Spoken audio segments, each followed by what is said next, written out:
ကဲကလိုက်ဦးမယ်နော်ညီမလေးတို့နော်ခဏလေးနော်လာလာလာလာလာလာလာ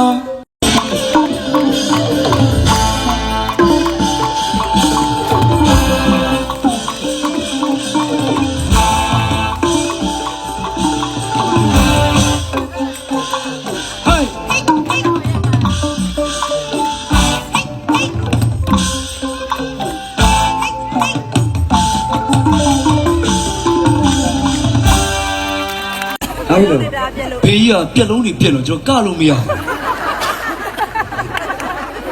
အခုအားရပြောတာလေတကယ်လို့ပြက်ရင်ရှေးကြီးဖြစ်သွားမှာဆိုတော့တချင်းတော်ဆိုတာဟိုဒေသများလည်းအားနာပါတယ်ကျွန်တော်တောင်းပန်စရာရှိတာဘာဖြစ်လို့ဟိုစိတ်ရှိုးဆုံးကကျွန်တော်တချင်းမဆိုဖြစ်တာဖွင့်လို့ပါ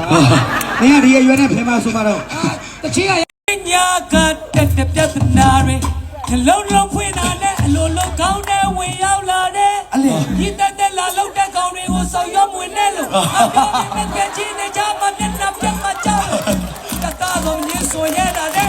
နောက်ဆုံးကပဲကောင်းသားတွေထွက်ငယ်ရမျက်ဖွင့်နေစိတ်ဆိုးတချောင်းအားလုံးတွေကြားရင်ဒီကကောင်ရပြောပြီးခွေးမီတော့ကြည်တော့ဆိုဒီကလေးတွေမျိုးလုံးစုံမိတ်ယုံပြီးနောက်ဖွင့်လို့လိုက်တာကြည့်နောက်ပထမဆောက်ပတ်တဲ့ကျေမရှိ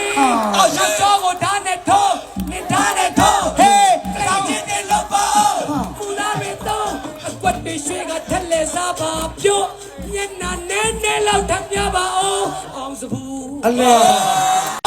တောင်ညို့ဝင်သွားပါအောင်မကြားကိုပိတ်တယ်တော့ညွတ်သွားပြီနော်ဟုတ်တယ်ငါတော့ညွတ်သွားပြီအဲ့ချက်ထားတာငါသူတယောက်တည်းရှိလေငါကလို့ရတယ်နော်ဟုတ်တယ်အခုမကြားလာအပေးပိတ်တဲ့ထဲမှာလေကျွန်တော်ကျေးဇူးတင်ဆုံးတယောက်ရှိတယ်အဲ့ဘာလို့လဲသိလားဟိုအန်ဒီ